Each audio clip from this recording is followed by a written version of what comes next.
In the last video, we completed and analysed all of Kingsfield 1, the very first From Software game, and even back in 1994 we could see the foundations of the iconic design choices which would go on to become games like Dark Souls, Bloodborne, and Elden Ring. So what improvements did they make for the sequel in only 1 year? To find out, let's play Kingsfield 2. Okay, quick reminder of the naming conventions. Kingsfield is the original 1994 game released only in Japan, which received a fan translation later. The sequel, released in 1995 in the US, is also called Kingsfield. A part of this video is sponsored by Gamersubs, but which part exactly is a secret hidden inside a chest behind an invisible wall opened with a key dropped by a hidden boss revealed only by talking to a random NPC you'll never find without a guide.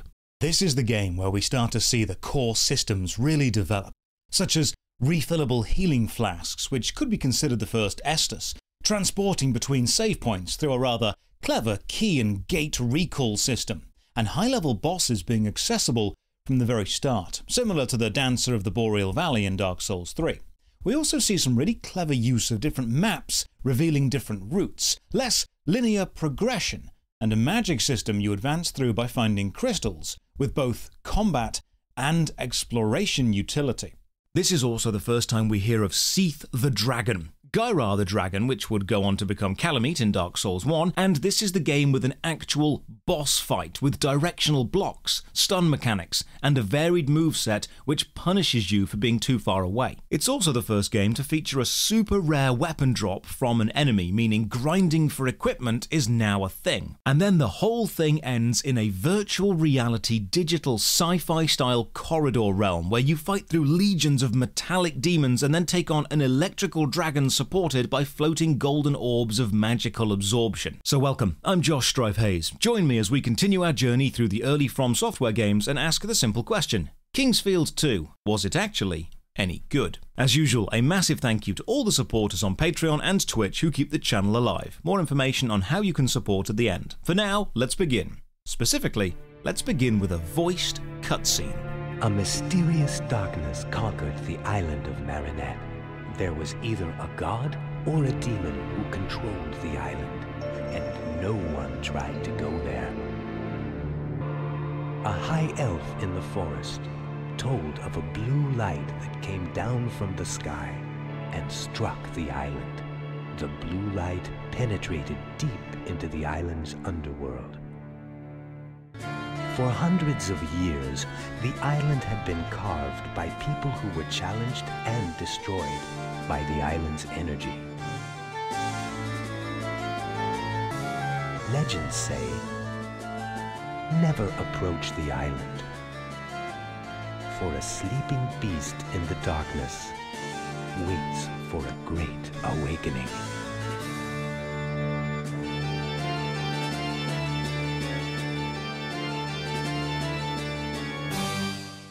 Back in the first game, we played as Jean-Alfred Forestier, sent to the royal graveyard of Verdite to find our father, and on the way discover the Moonlight Greatsword, the ancient sword of the elves. In Kingsfield 2, we play as Prince Alexander, and we're on our way to Melanat Island to recover the ancient Moonlight Greatsword for our friend King Alfred of Verdite, so it is a direct sequel. The character from the first game remained king, but lost the Moonlight Sword. Modern From Software games don't do the direct sequel thing as much as they used to. Instead, pseudo-linking games through objects or vague shared history. Like the Moonlight Greatsword appearing in all the games, or specifically in Dark Souls, how you can find Ornstein's armor from Dark Souls 1 in Dark Souls 3. Mechanically, the start of the game is very similar. Our journey to the island goes wrong and we wash up on the beach with nothing, go and explore, find equipment, find the Moonlight Greatsword. Beginning on the beach is something that From Software will repeat in Eternal Ring. Now, the first major improvement in Kingsfield 2 is the textures. The increased polygons on the cave walls and the sheer size of the open outside areas. Kingsfield 1 had pretty much everything inside apart from that one bit with the stairs and the open area, while Kingsfield 2 has an expansive outside world, open water, long sight lines, towers from bridge to bridge, and looping design with wooden walkways crisscrossing earlier sections above. It is a huge leap up in level design. You've got your health and mana bars with the charge of both next to them. Using a melee attack uses all of the charge bar. You can then attack again when it's empty, but to do maximum damage you must wait for it to to refill. The refill speed is based on the weapon you're holding, so again, rudimentary stamina system. The magic spell casting bar is exactly the same. Casting any spell drains the entire bar and then it refills slowly. The speed based on the spell you just cast. The single most important change they made in this game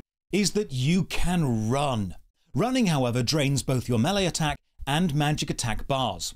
Now, interestingly, when these bars are empty, you don't stop running. You can run forever, provided you keep holding the run button down.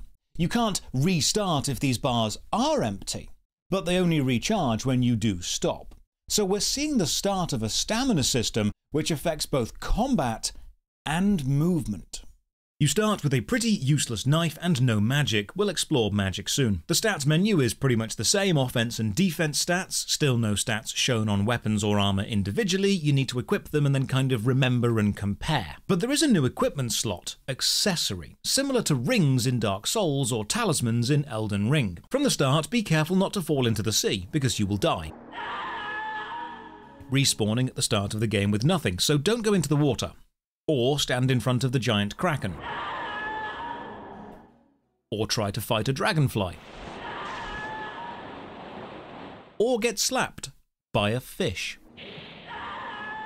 And just like the first game, when you die, you restart at the start of the game with nothing. No items, no weapons, and all of your progress reset. Now, there is a way to respawn instead of completely reset, and we'll discover that later. So let's explore. Straight ahead of us on the wall is a note. Beware the Kraken's nest. So again, we've got the design of messages left behind to guide the player. But here's a new design. The Kraken, an endgame boss, is available from the very start. Now, combat is pretty similar to the first game, with weapons having different ranges and spells having different cooldowns, and every hit interrupting an enemy's attack animation. But this is still a numbers-based RPG, and no amount of skill is going to help you take down this Kraken at level 1. So we go into a nearby connected cave and see a smaller Kraken. This will kill you in 5 hits. I know this because I tested it. So just like Kingsfield 1, enemy attacks have a wind-up, the damage frames, and then a cooldown, and hitting them at any point in this sequence will interrupt them. So just like before, circle strafe every enemy and keep them stun-locked. But notice how even the first enemy, after hitting it enough, you break its outer shell and it starts phase 2. A basic enemy having 2 phases, with different attacks for each. That's lovely. This actually happens a lot. When you kill the slimes, they spread out for a final AoE attack. The dragonflies actually dislocate their stinger and it remains dangerous, hovering in the air for a moment after they die. These small mechanical flourishes help every enemy feel different. So let's check out this coast. Along the way, we meet a fisherman. NPC dialogue is pretty much the same. You interact, they slowly turn to look at you, deliver 1 or 2 lines of text, and then turn away. And you have to talk to them repeatedly to get all the information you need. Kingsfield 2 continues the cryptic questline design. You'll need to find items around the place and bring them to certain people to advance. Now, thankfully, if you talk to enough NPCs, the quests are far more understandable in this game than the first. But finding the NPCs, that's the new challenge. The fisherman tells us to explore the lighthouse across the river. It's down this long, thin strip of land, just under the water. You'll notice it's surrounded by herbs. These are healing items, and my first issue with the game, this is a holdover from Kingsfield 1, very few items actually tell you what they do. Examining something in the inventory just gives you a nice spinning 3D model of it, no actual use.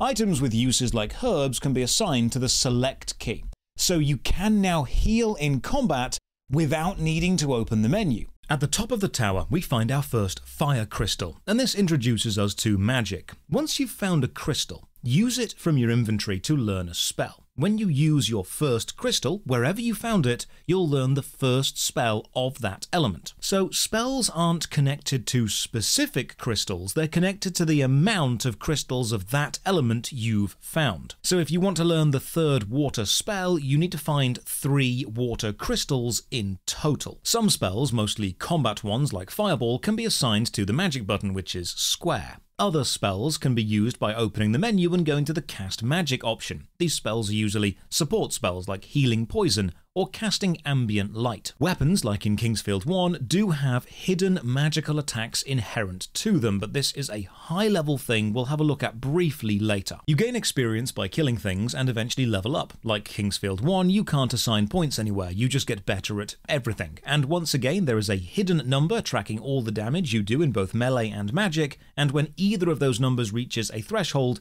you'll gain a strength point or a magic point. Weapons and spells do not have strength or magic requirements, but their hidden magical attacks do. Now, the view from the top of this lighthouse is limited by the draw distance of the PlayStation 1, so it's not super useful for navigation. Maybe a map would help. Well, the game actually has 3 maps, and they're all quite clever. We'll see them soon. We leave the lighthouse and notice this gap in the wooden walkway. There's no jump button. The only way to make this without dying is to run off the edge and fall a little bit further, meaning running and falling is a kind of pseudo-jump.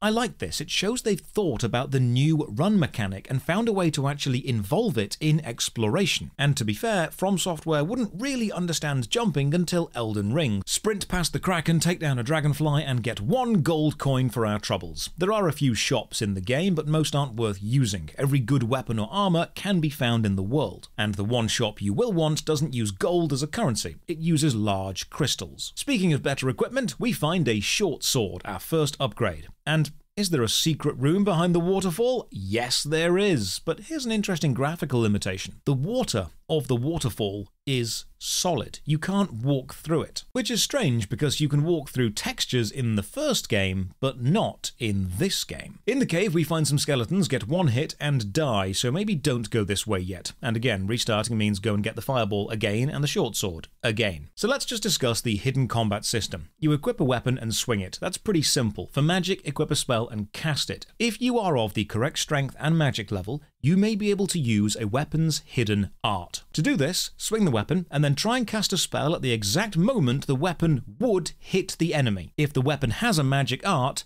you will then cast it, such as a couple of fireballs or a big wind cutter spell. Some weapons have another super secret special art, which involves pressing multiple buttons at the same time, like a combo on a fighting game, to cast an even more powerful spell. I spent hours trying to find the requirements for these spells, or just trying to make them work, and I only managed it once or twice, sometimes by sheer luck. I had to find this other YouTube video to prove they even exist. Kingsfield 2, or 1 in the US, because of its weird naming convention, isn't as well documented as 3 or 4. Because if you Google search Kingsfield 1 and Kingsfield 2 and Kingsfield 3 come up. So multiple conflicting forum posts explain how you're meant to do these attacks, but as a regular player, you'll never even know you can do them. I'm glad that for Elden Ring they evolved it to the Ashes of War that you can just change around. Find our first crystal. These will be the most valuable currency in the game. I just don't know it yet. We grab an iron mask from inside this barrel, then get attacked by an enemy off-screen and curse the incredibly slow turning speed. Also find this well, which heals me completely. This will be essential later. You can already see the graphical improvements from Kingsfield 1. The slime enemy has a moving texture as skin. And now we find our first hidden door.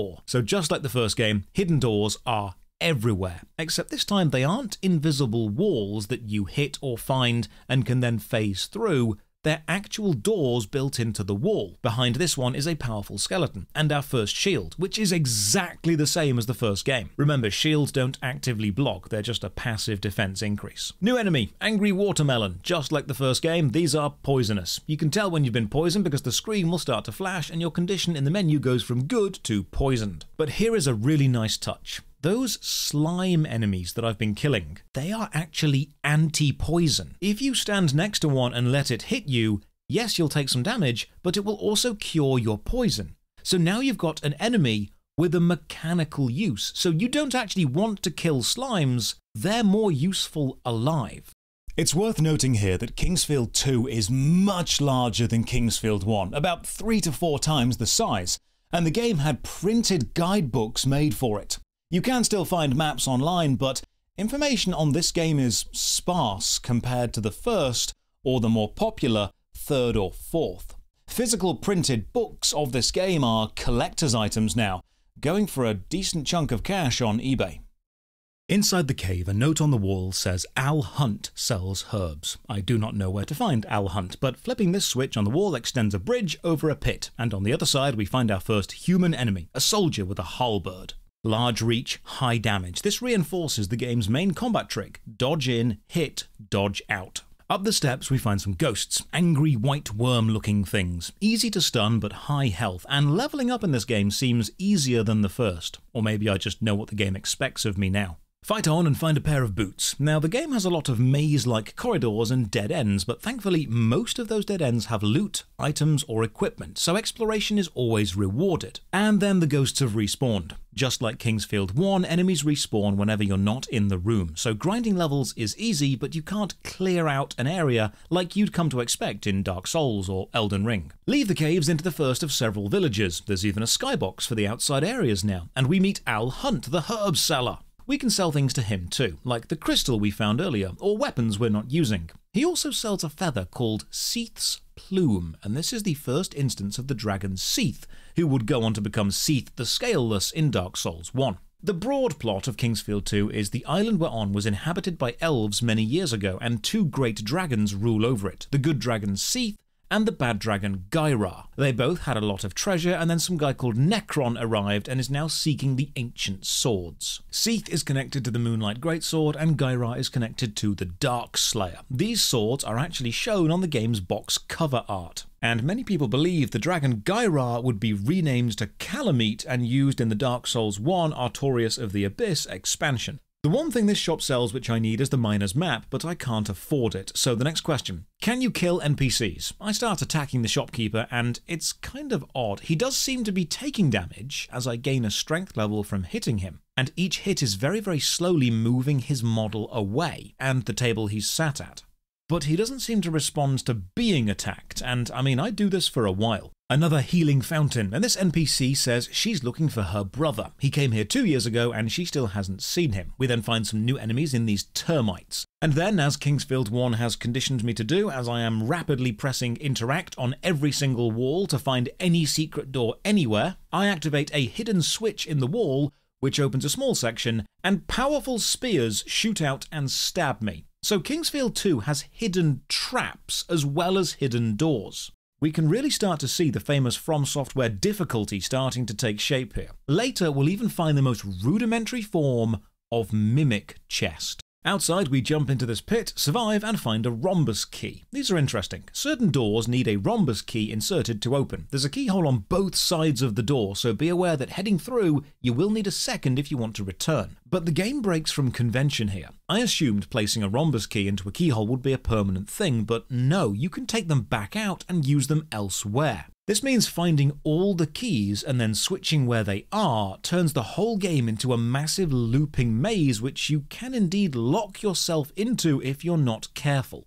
So how could you escape if you do that? Well, that comes with the earliest form of fast travel. Nearby you'll find your first save room, these crystals on the wall, no more crucifixes here. You can only save at these places, but in every save room you'll find a guidepost, and this is a really interesting system. As you progress through the game, you'll find 3 special keys, the Star, Moon, and Sun key, and then you'll find 3 connected gatestones, the Star, Moon, and Sun gatestone. You can then put one of these keys into a guidepost, and then use the connected gatestone and spend 30 mana to teleport back to wherever you put that key. You can remove the gate keys from the guideposts freely. The gate and key system means you end up with a sort of personalized fast travel system. If you want fast access to the village or shop, put a key close by.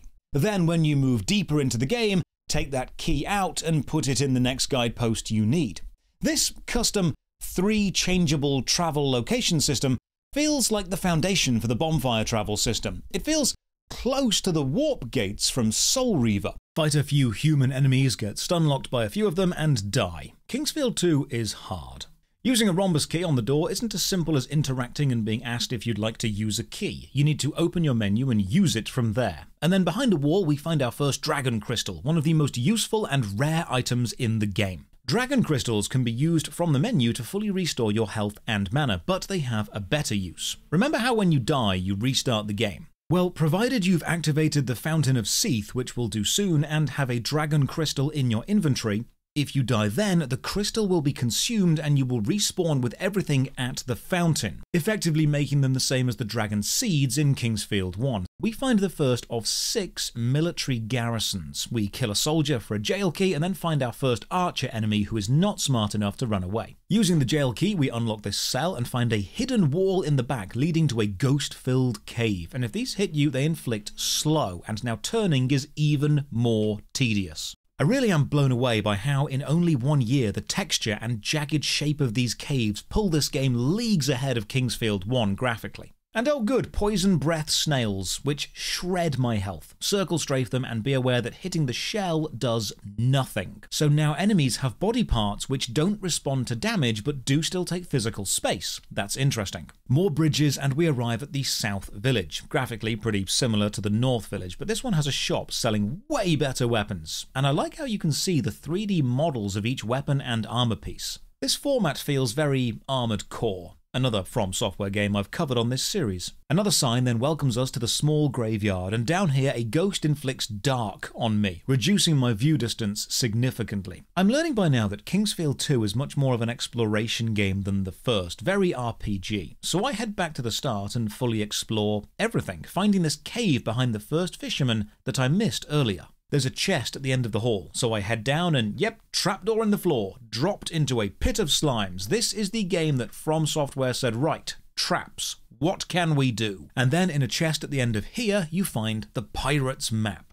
Now maps are items you must use from the inventory, and the game is broken into about 12 specific massive areas, with multiple connections between all of them. And maps do show the connection points, but not what they're connected to. But beyond this, maps have a really interesting mechanic. Kingsfield 2, unlike 1, has areas which pass over or under other areas, and maps try and show all these layers at once, differentiating by using darker or lighter shades, so you can sort of plan a route. But the most important aspect is the game has 3 maps: the Pirate's Map, the Miner's Map, and Necron's Map. Now I assumed each would be a base improvement over the last, showing more and more routes, but not quite. The Pirate's Map is detailed on the shorelines and shows the smuggling tunnels inland, but only shows the basic shape of mines or military bases, things pirates would actually know. The Miner's Map shows a much more detailed view of the mines, including cart tracks and ore storage, but doesn't show smugglers' tunnels or anything to do with the army. And Necron's Map has details about the overland villages and deeper military bases, but doesn't show the secret smuggling tunnels. This means you actually need all 3 maps, and to swap between them often to fully navigate the island. But what's in this chest? Oh, it's a skeleton. Kingsfield 2 contains chests that contain enemies. All of the enemies are skeletons, and it's not the chest that attacks you, but interacting with it does spawn an enemy, and there's no way to know this ahead of time. The map shows me an island connected to the previous lighthouse, so I head on over and find the breastplate armor. And back in the cave, I love this sightline. You can see the treasure chest, but you can't get to it. I search this body and find the Star Gate, the first of 3 quick travel items, and this barred gate is locked. I'll return when I have a key. We can see the more multi-path design starting around here, and I'm starting to feel like I'm understanding Kingsfield 2. Just don't get arrogant, because the moment you do, a basic enemy can and will knock you off a bridge to your death. Push on and discover that something as simple as crossing a bridge now has mechanical depth, because that down there, that area you can see, that is where we picked up the short sword from earlier, meaning if you didn't get it, you would be able to see it lying on the floor, encouraging you to return. That's using a sightline as a mechanical clue for how to get better. In this cave we learn the riddle of wind. It says King Harvine III lives in his magical castle. Maybe this will be relevant later. And then we find the first wind crystal, learning the spell Wind Cutter, same as the first game. Cheap, effective wind spell which passes through multiple enemies in a row. We descend some stairs into a large, magical-looking room with some sealed doors. Like Kingsfield 1, you must be carrying a certain item to open them. Then we find the moon key in the guidepost, and now we have our first completed quick travel pairing. Kingsfield 2 is a very atmospheric game. And like all From Software games, it focuses on the ambience of the world, a civilization, an ancient power, but it's dying or dull. It's past its heyday, and people are solemn. The enemies are guarding long-forgotten treasures. Just being in the world feels heavy, oppressive. You know the horrible, lingering moment of empty shock that you feel in your stomach after something bad happens? It feels like that, spread thin over everything. The music, the textures, the slow, methodical NPC movement. It's a world resigned to its fate of we've lost. Kingsfield 2 has the feeling of lost media. Otherworldly sadness. Down this corridor we meet Phi, the cleric. We talk about Necron. He explains he's a bad guy who is looking for the Dark Slayer sword, said to have been created by the evil dragon Guyra. He also says if we bring him something special, he will help us. He wants a figure of Seath, and we don't have the figure yet. So again, we have obscure quests. And this is the game where long obscure quest lines really start, because my god, we've got one long fetch quest ahead of us. Head into the small mines and find a new enemy, the floating rock seahorse, which forward rolls at you. I wonder if it's the great-grandfather of those sheep in Elden Ring. It's also super easy to get lost in these mines, and the mines aren't shown on the pirate's map, so good luck. Find some more fast travel items and then an Earth Crystal for the first Earth Crystal spell, which is a healing spell, but annoyingly cannot be assigned to a hotkey and must be used from the magic menu. This minor NPC tells us to find Harris in the village above, and we learn more about the original elves who lived here and the magic crystals they grew and how Necron wants the power of those crystals. Getting out of this small mine is an absolute mission and really highlights how the run mechanic is the best thing they've added in this game. While exploring, I also find a Morningstar, a much better weapon. Weapons, like the first game, have stab, slash, and crush, but you cannot choose which of those you use. All melee attacks are just one button, and then the version the enemy is weak against is used for the damage calculation, making the best weapon depend on the enemy you're fighting. In the village above, we find an interesting shop, a locksmith. This guy sells the silver, gold, and magician's key, but you can also pay to have him copy the rhombus keys, providing you have a rhombus key on you to use as a guide. Now, interestingly, you can buy multiple copies of each key, the silver, gold, and magician, so I assumed they would be destroyed on use, meaning you'd need more than one, but that's not correct. You only need one of each. Now, the Magician's Key is the only one that you need to progress the game, and you can find a copy in the game world, but if you have the gold spare, you can buy one now and skip quite a bit of the game. So this is similar to starting with the Master Key in Dark Souls. This guard drops a jail key, meaning some new doors can now be opened. In fact, this key will open every jail cell in the entire game, meaning early game items end up having late game uses. I criticized Kingsfield 1 for not doing this with the harp that creates the bridges, but Kingsfield 2 allows you to take early game items to late game areas and late items back to early areas and gives them all uses. Take the hidden passage and find a light crystal. This prisoner then gives us a magical stone an elf once gave him, and this gets us the first of 2 dragon stones. We head down the long staircase and find a note on the wall saying "Do not enter," written by the old hand. We ignore it and head into a grand courtyard, marble and silver. 4 pillars, water flowing to a central fountain. This is the Fountain of Seath. It will become a vital place. Here you can use one of the dragon stones as a key to unlock more flowing water, and standing in the blue water and interacting will refill your health. The red water will refill your mana. And this is where we find a new, iconic mechanic. You may, hopefully, have been finding these crystal flasks around the place. They are refillable items. You use them with either the health or mana water to make a health or mana flask, and drinking them refills your health or mana, but does not destroy the flask. So these crystal flasks, and filling them with either health or magic, is the first version of what would become Estus in Dark Souls, and then the Cerulean or Crimson Tears in Elden Ring. But that isn't all, because there are a limited number of crystal flasks in the game, and they themselves can be traded for powerful items later. We'll see that pretty soon. Break into the first of many Guyra soldier bases, and the arrows, like Kingsfield 1, are physical projectiles which you can dodge if you're quick enough. We take down a guard and he drops an arrow. So Kingsfield 2 has the mechanic of sometimes certain enemies have a chance of dropping their items or their weapons. It's used very infrequently, and later we'll find the first use of an ultra rare weapon drop from an ultra rare enemy. There's also a chasm I can't seem to cross, but it looks important. There are 4 glass pedestals, 2 either side, with a wind symbol on them. This likely refers to Harvine's castle and the riddle of wind we read earlier. But like Kingsfield 1, it's likely we'll need a magic item to make this work. And check this out. The enemy with the bow, when you get close, stops trying to shoot you and just punches you instead. Distance-based attacks is actually quite impressive for this type of game. So we open up the chest and find some Gamer Subs. It's this bit. This is the sponsored bit. If you want a great tasting drink, you should buy Gamer Subs. Use code Josh to get 10% off. Link in the description. Thank you, Gamer Subs. Back to the video.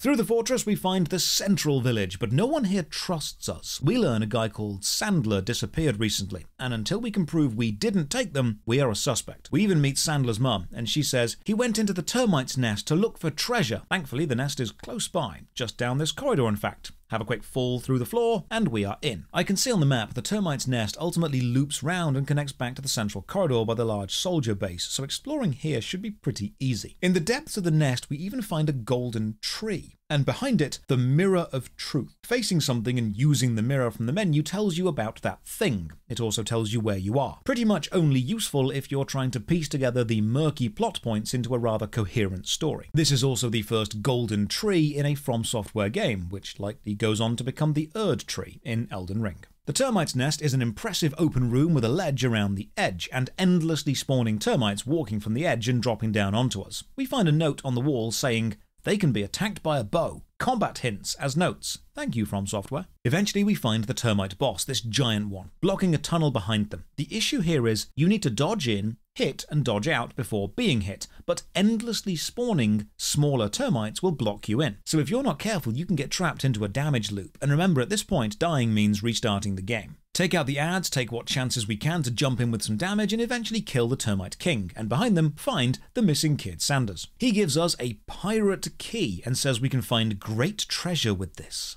We leave the nest by looping back and falling into the main corridor and return to the village. They like us now. We also learn that Necron, the recently arrived evil warrior, promised the village eternal sunlight and plentiful food, and so far has made good on that promise, so they like him. I buy a better shield and then have a chat with Sanders' mum and learn about his friend Gigi and her magical amulet from some guy called Leon. The mother says the bridge to the east of town is broken, probably a hint at some kind of direction, so I explore around, descend a long set of stairs and find some new armor, but the moment I take it, I hear enemies moving behind me.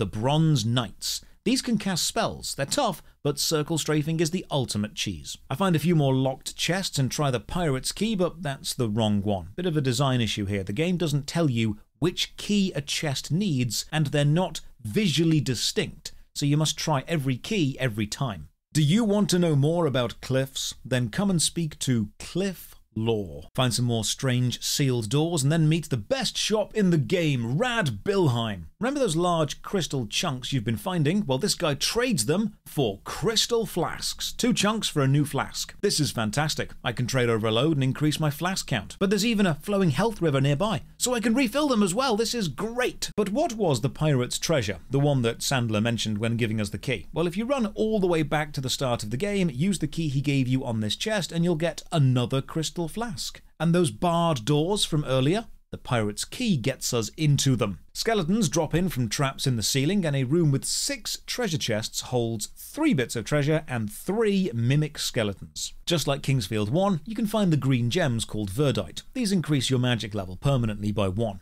Interesting real-world connection, Verdite is an actual gem, mostly from South Africa, and the Kingsfield 2 guide contains a recap of the plot called The Chronicles of Verdite, and Kingsfield 1, 2 and 3 are often referred to as the Verdite Trilogy. Now you can sell these gems for thousands, which would help us buy the Magician's Key earlier, but the magic boost is better in the long term. Interesting mechanic here. You need to fall from the wooden bridge to the land below, and there is fall damage. And I'm really happy to see they're using the vertical design space as a navigation mechanic. Hidden cave on the beach just like Eternal Ring, and now swinging knife traps. Can you avoid them? Yes, but you fall through a hole in the floor anyway. Multiple treasure chests down here, multiple skeletons, then we use the pirate's key to unlock a chest and find the skull key. We're making progress. I am loving the looping design of the map so far, using vertical drops to create one-way systems and shortcuts back to earlier. Dark Souls would do this, but I'm also not liking how you need to refill every flask manually from the well once they've been used. A fill X option would be nice, and we know they can do that now because you can do buy X at shops, which you couldn't do in the first game. With our increased strength and equipment, we can actually take on the Kraken boss from the very start. With the health flask we've got, we can just about survive.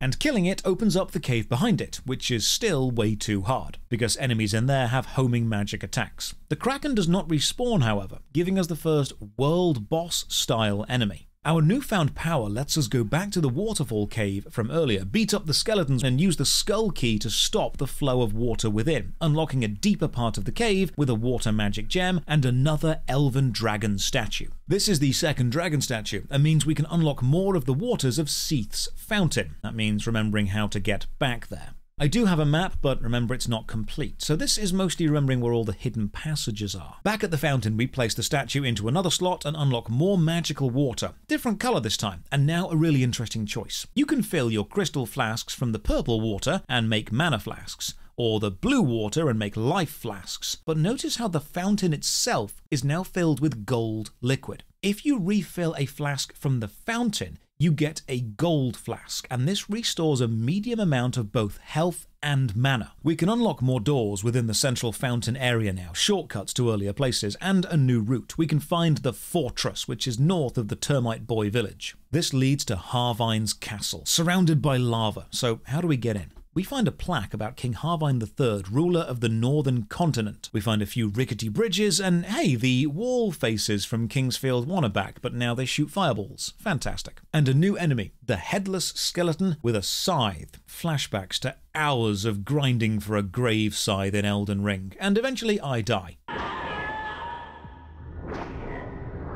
But I've activated the Fountain of Seath and have a dragon crystal, so I just respawn. Now there are far more dragon crystals in this game than there were dragon fruit in the previous game, but it is still a limited resource, so don't rely on it all the time. You can kill the flame-shooting faces if you are careful, and more enemies, homing fireballs, shooting demon turrets. Oh, let's have 2 of them, why not? As a treat. These things are pretty tough. The only advantage you'll have here is they can't move. Another wind crystal gets us the missile shield defensive magic, useful for reducing the damage of incoming arrows. Fight into the castle proper. I'm using the Earth Boulder spell now, which is slower to cast but throws a very nicely rendered 3D boulder at the enemy for massive damage. Just be careful not to get hit by the scythe skeletons because they can curse you, which vastly reduces one of your stats for about 4 minutes. I eventually find the battle hammer. It's powerful but slow, a nice trade-off in design. I really love being able to gaze into the distance and see the floating fireballs. It implies a world beyond what I can see.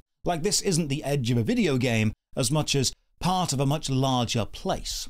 From Software are great at suggesting something much larger than you. They are the masters of ambience, and Kingsfield 2 is no exception. Find myself on the other side of the chasm from earlier. That is one hell of a long way around. And then I noticed something. Enemies will track their shots, so if you're moving, they'll fire at where you're going to be, not where you currently are, so you can lead an enemy's shots by zigzagging toward them. Find the Scorpion Bracelet, one of the first accessories. I don't know what it does, but I mean, it's probably useful, so may as well equip it. Oh, a new enemy. The earliest version of what would probably become a basilisk. They even jump at you. Reach a new part of the overworld village. This NPC says she's lost her father in the mines. That's careless of you. There's another healing fountain too. Nice to know they're more frequent than the single healing room in Kingsfield 1. The Royal Graveyard is teeming with treasure chests. Unfortunately, most of them do contain enemies, but we do find the Crescent Axe and the Stone Gloves, both items returning from Kingsfield 1. Then this rather depressing message on the wall lets us know most of the soldiers are dead and there's no way off the island. The bleak atmosphere continues. Deeper in, a secret room and a chest containing Seath's feather, a key item we'll need later. We leave the tomb, ascend the stairs, and get this lovely view over the eastern seaboard. Not only did they improve the view distance, they made sure to put some things worth viewing in. Another cool touch here. Down there is one of the best weapons in the game, but you need to survive the fall and then use a gate to leave the small island you land on. Kingsfield 1 had one hidden powerful weapon, the Moonlight Greatsword, but Kingsfield 2 has many, both hidden in the world and dropped via enemies. So let's grab this. We fall down, and we find, don't laugh, the Shidden. That's its name. So we equip it and now we're slashing and shitting all over everything. Gate away and then try to remember how the hell to get back to where I was and eventually find a Phantom Rod, another returning item, which when used reveals all of the hidden secret doors. Make our way into the third major Verdite soldier base, and when you get multiple enemies or projectiles on screen there is some noticeable slowdown. They've definitely optimized this more than the previous game, but it's not buttery smooth all the time. Deeper in we find the Miner's Cemetery, and the evil evil trees are back, but they're a lot thinner and have a ranged magical attack now. In fact, most things down here seem to have different attacks, and I'm really soaking up some damage. 4 skeletons and 2 ghosts means you know this room contains something good, and I was right, it's the Miner's Map. This map shows detailed mine sections and underground transport tunnels, making navigation here much easier. Down here we also meet Harris. He's digging for crystals, the island's main resource. He tells us that the powerful Necron is searching for the elven weapons, so watch out for him because he's a bad guy. You can also drop down these wells, but if you do, you need to gate out. That means you can actually soft lock your progress if you're out of mana when you land, because there's nothing down here that would kill you. I find another Seath door, but this one won't open, so it seems there's different hidden parameters for opening each sealed door, and only at the very end of the game can you be sure you've met them all. Eventually meet an old lady in a rocking chair. She says Necron took her son Leon and asks us to save him. She then gives us a figure of Seath, who we can clearly see is not a dragon. Also, notice the artwork on this wall, and you will because it sticks out. It's strangely high quality. It has a dark vibe to it. Nothing else in the game looks like this, and it's a good thing it stands out because this is super important. You'll need to remember where this is and come back here later. The old woman then disappears, but the chair keeps rocking, which is quite creepy. Oh good, more swinging axes, and the vertical space is used nicely with this enemy above us throwing spells down onto us. I find a locked jail cell. I try the jail key from earlier and I'm expecting it to not work, but it does! Oh, I love this. The whole island feels like one massive puzzle with pieces needed from one side all the way to the other and so many alternate routes. In here we search a corpse and find the magician's key, and now we're talking! Doors prepare to be unlocked. Explore outside and find another bridge just under the water level, shallow enough for us to not drown, leading to another tower of flame and another fire crystal. Feeling strong, I run back across the water bridge, get attacked by a flying fish, and die. You know how everyone hates the dogs in Dark Souls games? Well, fish were the original dogs. We need to give the figure of Seath to the priest from earlier, but there's a few more figures of Seath in the game. You can drop off this incomplete bridge to a cave below. I wonder how much health you need to survive the fall.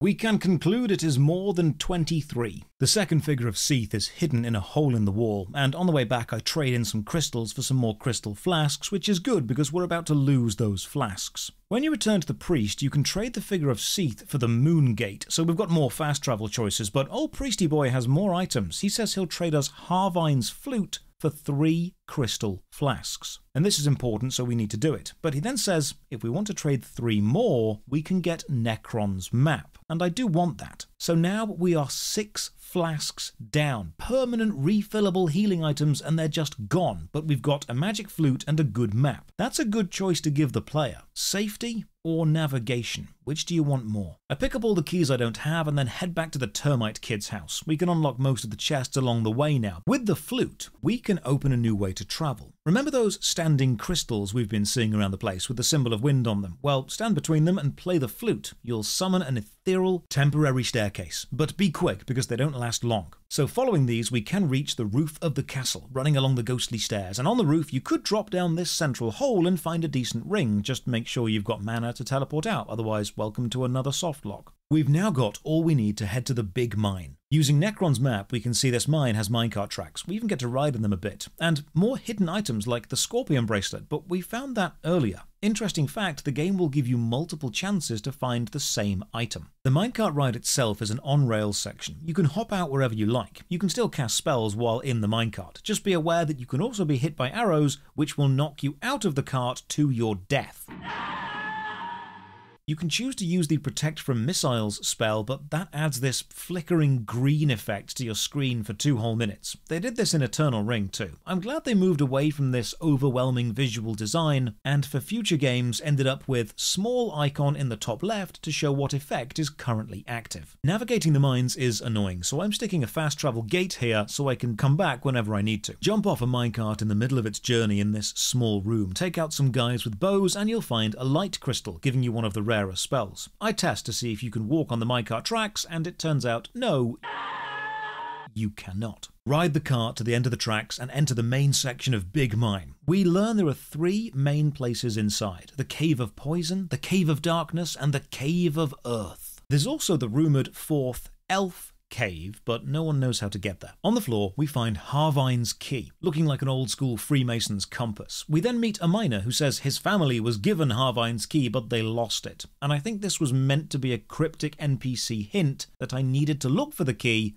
but I found it out of order. Now, Necron's map, despite being the hardest to acquire, doesn't show everything. It doesn't show the mines very well at all, because Necron didn't care about the mines, so the miner's map is still going to get you through here. A note on the wall before the Cave of Darkness says, "This is hell." So in we go. And they're not kidding. It's really, really dark. And to enhance the vibe, these ultra creepy floating stone eels will lash out and bite you. Think of this a bit like the Giant's Tomb in Dark Souls 1. Now, if you've found the light crystal, the support spell Light does illuminate the cave for a bit. And this helps you find the dark armor, which has great defense but prevents you from using light, and right now I need light to see. This entire cave was needed to bypass a single broken bridge. The level design here is really good, and then we're back in more termite tunnels, ending in the Poison Cave. Okay, From Software, what have you got for me? Let's see where this all began, the first all-poison area. Just being in this cave poisons you. It's a swamp, so you're on a time limit based on how many antidotes or potions you've got. And down here we do find the kid's dad. He's unconscious, but if you use a statue of Seath on him, he gets up.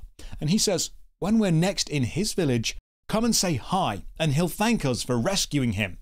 This is an important quest step. Find a dead crystal miner and then drop down from the Poison Cave into the Earth Cave. That really wasn't as bad as I expected. The Earth Cave, however, that's filled with dinosaur-looking things firing multi-shot magic spells, so circle strafe and stay behind them. Use the cave pillars to dodge the blasts from the others. The level design with the columns in the cave is perfectly built to allow the player to dodge out the way of these magic spells, so they've really thought about what enemies highlight which environment. At the end of the cave, we kill the dinosaur boss. He throws bigger rocks and has a tail whip attack, and then after killing him we find a fire crystal, another golden tree. It seems From Software really liked their golden trees. But that earth elemental boss, the one we've just killed, is really interesting. It's the only one in the game that respawns, meaning he's not really a world boss. And if you're extremely lucky, we're talking a less than 1% chance here, he will drop the Spider Sword. Now this sword is pretty damn good, but by the time you've managed to grind it out, you'll likely have something better. This is the first time a super rare weapon is hidden on a super rare enemy. Grinding for this could take you hours, but this is another moment we see From Software trying out a design choice which would go on to become an absolute series staple. More writing on the wall says, well done, you've found the mythical elf cave, and then we face the creepiest enemy yet. Literally, a giant floating face. So From Software have this thing of making good grounded enemies. Skeletons, lizard men, bears, and then throwing in just weird, horrific stuff which defies logic or geometry, like the amygdalas in Bloodborne, or just a big face, or a hand with 11 fingers. Remember, the final boss of Eternal Ring is just a magical floating baby. I think this is the first example of a regular enemy just being super unsettling. But the shock value is countered by the fact that when you hit them, their facial features shrink and then return to normal, so they end up looking like this, which is like the small face meme. Down here we find the grave of an elf and a message saying, "We will beat the dragon with the blessing of Seath," and then we get the Elven Key. With both keys we can return to Harvine's castle and head into the main door, and this is very much a place you have to run through or be fireball to death pretty quickly. More treasure, and then this strange-looking painting of a king, which, if you interact with, will seal the room you're in and immediately spawn 4 copper knights to kill you. So this could be considered one of the first interact with a painting to access a secret designs. Dark Souls 1 would expand on this with the painted world of Ariamis. By now I've found a few more crystals, so I make a trip back to the village to buy some more flasks and then unlock some new doors and head into the Verdite soldier's base, hoping to find Necron himself. Just watch out for the swinging maces. But remember, in a lovely fair touch, traps can hit and hurt enemies as well. Play the wind flute some more and run across this temporary bridge over the lava, avoiding the fireballs, and then use the ice storm spell to destroy the faces from a distance. or just stand right next to them so they can't hit you, which is a skill I learned from Devil May Cry 2. Just be aware the static fireball turret demons are back. This game sees a real sharp increase in difficulty here. More fireballs, more lava, and head into the underworld prison to rescue Leon. Remember, we met his mum back in the village, the lady in the rocking chair? Search this cell for another figure of Seath, then head deeper into the prison. We find Verdite Soldier Base number 4. More guards and more places to use the flute, but not so fast. If you can survive this drop, there is a hidden room down here. A set of stairs guarded by 2 turret demons, and in the chest is the Blood Crown, which sounds cool as hell. And it's got good defense, but you'll slowly lose health while wearing it, and I died to this a few times. The main purpose of this castle section is to find the Shrine Key. It's in a treasure chest next to some Verdite crystals. This is one of the 2 shrine keys we need to access a late part of the game and finish a hidden quest. We reach what looks to be the magic cave of fire, but I can't get in on account of all the fire smacking me in the face whenever I try. Now, to get into here, you need to find more water crystals to unlock the resist fire spell to just tank this damage and run forward. I'm also out of Rhombus keys, so I need to run all the way back to the keymaker and have him copy some for me. Deeper in, I meet this strange shopkeeper. They say a man called Ernest passed through here recently, and they don't have much stock. But notice there's a chest behind the shop. You can reach the chest if you're careful. Remember, NPCs can be killed, but if you equip a very weak weapon, every hit will move them a few pixels away. So we can very slowly nudge them out the way and then grab the crystal flask from the chest and the powerful greaves for free. We meet Ernest. He says Necron has the king's sword and will need something equally powerful to stand a chance against him. Potentially the Dark Slayer. But how do we get that sword? Well, we'll find out soon. Grab another crystal flask from the secret archer room, and now I need the resist fire spell, which means going water crystal hunting. Seems there's one in the termite's nest back at the start. I just missed it. Back in the termite's nest, I drop down into the pool of water and grab the water crystal. Yet another place you must have mana available to teleport away from, or you'll be killed here. In future Souls games, locations like this would be known as buckets, places you can't die in, but also can't leave. A common one was a tower rampart. And this is generally considered bad design, a holdover from Sierra puzzles, if you will. They're an auto-fail if you're not prepared. With enough water crystals, I can cast resist fire and just tank the fireball down the corridor. Flashing light warning here, casting resist fire adds this really strange green flicker effect to the screen for about 2 minutes. There's a room here with 4 unlit torches, so I cast fireball onto them and yep, that lights them. So even offensive magic spells have scenery interaction. That's multiple mechanics, that's great game design. Kill this giant face on the wall, and behind it we find a secret room with the Flamberge, another game for the beautiful Zweihander to shine in. It is a bit too slow for my taste, and the Shidden remains on top. With our increased power, we can now return to the start of the game, where the Kraken boss was, and head into the cave behind it, take out the powered up squid-like things, and at the back, find the second shrine key. With both keys, we can return to where we stopped those swinging spike traps earlier and venture into the Cave of Ice, filled with ice golems. These things are tough, but this place also hides the ice armor, which is very good. At the end of the cave, we find the ice golem boss. This thing is bigger, faster, tougher, altogether harder to kill, but taking it down does get us the ice sword,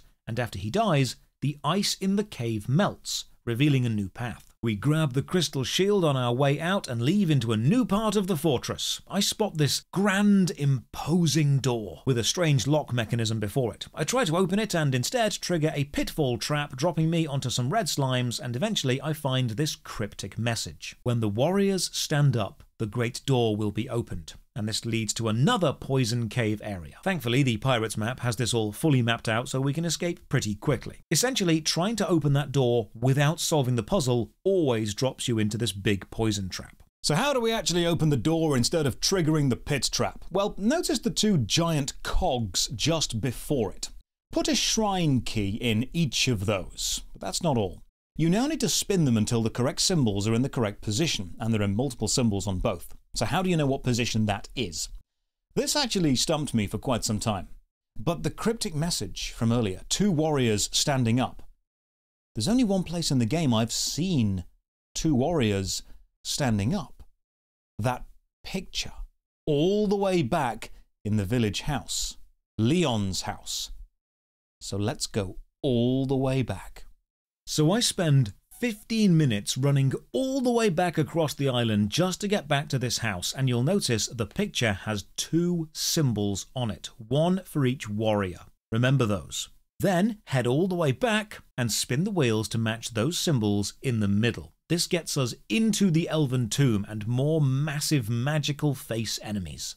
If you kill the giant glowing red face, you'll get Seath's helmet, one of the best in the game. And deeper in this tomb, we find the Dark Crystal. But we need this, so we must replace it with something else, Indiana Jones style. So use the Elven Key and you'll switch one for the other. The second part of the Elven Tomb contains a load more flying magical faces. These things drain your mana when they hit you, so stay out of range. And then a blue gem says we may take Seath's sword to help us on our way. The sword is stuck in a wall nearby, and it's pretty good, but the recharge bar is very slow. We can have a chat with the golden tree down here and learn about the battle between the dragons. Guyra created the Moonlight Sword in order to kill Seath, and Seath created the Dark Slayer in order to kill Guyra. Remember, these swords are the game's cover art, and while the Moonlight Sword became a series staple, the Dark Slayer never really reached the same importance. We venture deeper into what is essentially the Dark Dragon Guyra's fortress, but before we try to take them on, let's go and check in with the people we've helped, because we've got an obscure quest line to finish. We find Gigi's house and they give us Seath's Tear. This is an amulet which, when worn,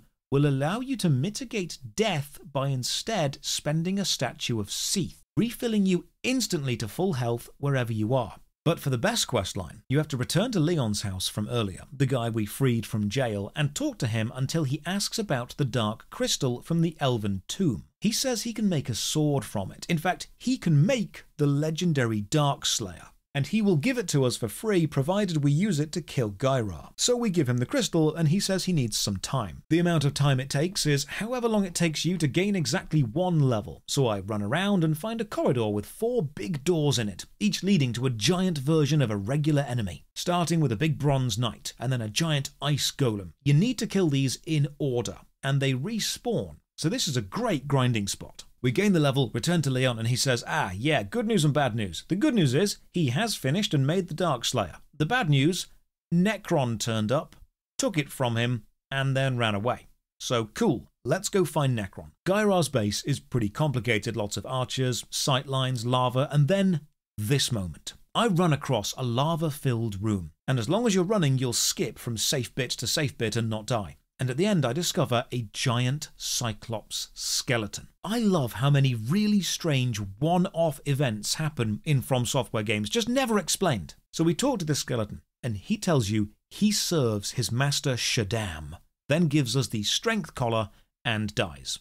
Again. We're almost at the end, at Guyra's fortress, but this is where things take a real turn, and the insanity begins to ramp up. We find cloning vats, filled with the gargoyle enemies from Kingsfield 1, but this time they're textured with flesh and sinew. We even find the final light crystal powering one of these cloning vats. Guyra is growing an army of gargoyles. We find a note saying this is the space for completion, and then another poison cave, acting as a combat proving ground for the army of gargoyles. Down here we find the demon gauntlets, and then another chamber growing female demons. Now this is the giant boss room, but flanking it are 2 graveyards. A note says the enemies of Guyra are buried here, and then a little assembly animation plays whenever these skeletons get up. I love this. It's like a really basic version of the skeletons assembling from Elden Ring. More obscure lore that's not expanded on. A note says the demon of dark, Galthfi, died along with the ancient elves. And then I kill all 4 giant-sized mini-bosses, knight, golem, dinosaur, and finally massive demon, before heading into Necron's lair. And this fight, man, I was annoyed and impressed. The Dark Slayer sword is floating in the arena, and when Necron attacks us, he is fast. He's a regular human enemy, but he has mechanics. Necron has variety. He punches, he casts spells, he darts toward you with his sword, he has an area AoE magic attack, a homing spell, he even retreats. But my favourite thing, Necron is wielding a shield which has directional blocking. If you attack him from the front or from his shield side, the shield actually blocks your attacks, meaning this feels like a boss fight. Pacing, variation, positioning, difficulty. If you run away, he floods the area in lightning. Get too close, he punches you back, which stuns you. Timing matters here. Necron is, for the mechanics they had at the time, a legitimately good fight. And believe me, it takes me a while to kill him. But once he's down, the Dark Slayer lowers and we can claim it. With this, we can open all of those strangely textured Seath doors from earlier, similar to Kingsfield 1. And when you're ready, fight through a hallway full of demons and head toward this oddly textured floating blue cube. Interact with it, and guess where we end up? That's right. Inside a see-through digital blue light holographic corridor, filled with super-powered metallic versions of earlier enemies. What the hell, Kingsfield 2? This is the final boss approach, and it is a maze. A deadly, futuristic, sci-fi, transparent, jagged edges and sharp-sloped maze. And at the end of every small blue corridor is another cube which teleports you to another part of the maze. And you can see the other corridors around you, you just don't know how they link together. This whole thing is absurdly different to the rest of the game and an intense spike in difficulty. And eventually, we reach the final boss room. And to quote Dark Souls, prepare to die. Necron was hard, but Guyra is insane. 2 large columns rise into the air, and there's no invisible wall around the edge of this arena, so get too close to the edge and you will fall off and die. You also cannot teleport out of here. It is win or die. Guyra is sat at the end of the open arena, guarding a small section behind her. She's joined by several floating orbs of light. When you attack Guyra, a few things happen. She bites you if you're close, breathes fire, or if you're far away, floods the arena with lightning bolts through her golden rain spell. So you'd think, hang back, use magic, not a problem, that's how we killed the boss in Kingsfield 1. Well, no, because those floating orbs actually pull spells toward them and absorb the magic damage. Kind of like the Dark Moon spells from Elden Ring. Now you can kill those orbs, but they have incredibly high magic resistance, so you need to melee them. But that's hard because they keep moving. I spend about 15 minutes trying to kill one of them with magic. And even though I manage it, there are 6 of these. I don't have the mana to do this. So we have the opposite of Kingsfield 1, which was a boss that you needed to use range for. We have a boss that you pretty much need to use melee, but you will die if you try. And this fight takes me ages. I use every trick I can think of, every potion, every passive buff, every spell, all my dragon fruit, the necklace of Seath. I hack and slash and get in close and cast magic and melee, and eventually, after about an hour of trying, the power of the Dark Slayer sword shines through. Guyra rears her head to the sky, screams, and dies. And with that, a cutscene plays. We approach the final platform and take from it the Moonlight Greatsword. Since this time, a holy light broke through the darkness, and the warm sunshine of dawn filled the island.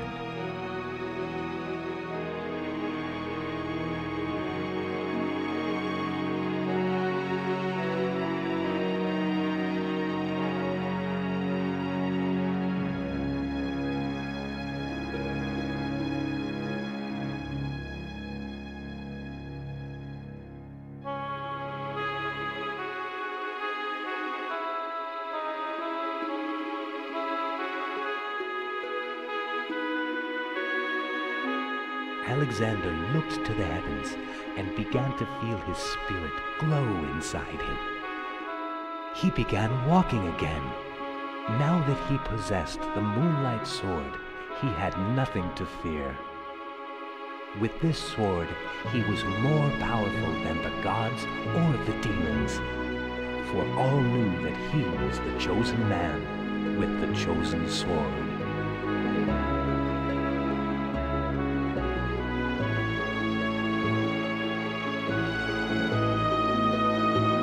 Ghosts, monsters, and demons disappeared from Melanat. The 2 dragons, Seath and Guyra, also vanished from the island. By the will of the people, the 2 swords were taken to Verdighting and sealed forever. This ensured that the people on the island and on the northern continent would live in peace and quiet ever after.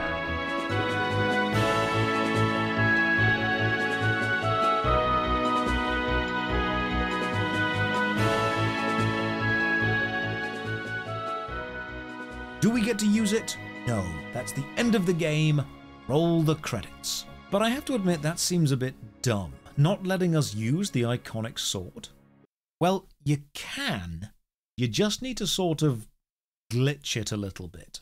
You can't leave the Guyra arena by teleportation, but if you die, you will respawn outside of it. So during the Guyra fight, run at the side of her while she is turning, and if you are lucky, there's a small chance you will clip through her to the area behind her and be able to take the Moonlight Sword before the final cutscene. When you've got it, just die and you'll respawn with it. So the only way to use the most iconic weapon in the game is to literally reach the last boss, steal it, and run away. And once you've got to this bit, using the sword is more of a novelty and less of an actual reward. And just like every other weapon, it has hidden magical attacks which you cast by swinging and casting at the right moment. It's strange it's such a fully fleshed out weapon a regular player will never actually get to use, because like Kingsfield 1, there is no New Game Plus. And that is Kingsfield 2. Much longer than the first, much more fleshed out, some ideas refined like hidden doors sometimes being traps, obscure quests having rewards, maps being situational, and looping level design. Some ideas were added like sprinting, using sprinting and then falling as a rudimentary form of jump, hidden powerful weapons on islands or being dropped by enemies, refillable flasks for health and mana, items on quick use buttons, mini-bosses being accessible from the very start and letting the player pace the game, poison swamps, minecarts, that never really caught on, a boss fight with actual mechanics, that very much did, and the random sci-fi dragon end boss. And the faces. Oh god, the faces. All in all, it's a great sequel, and you can see From Software wanted to stick to their formula and refine it, adding little by little the music, the graphical upgrades, both enhancing the overall feeling of isolation, exploration, the strange ethereal world. Ultimately, I had fun playing Kingsfield 2, and I'm excited to see how many more improvements they make in 3 and 4. We're not at Elden Ring quite yet, but as a teacher, a designer, I get very excited, very happy, when I can see the process of something heading in the right direction, improving, the hollowing beginning to reverse, the ember beginning to flicker. So to end the review, I will award Kingsfield 2 Thou Art of Passing Skill out of 10.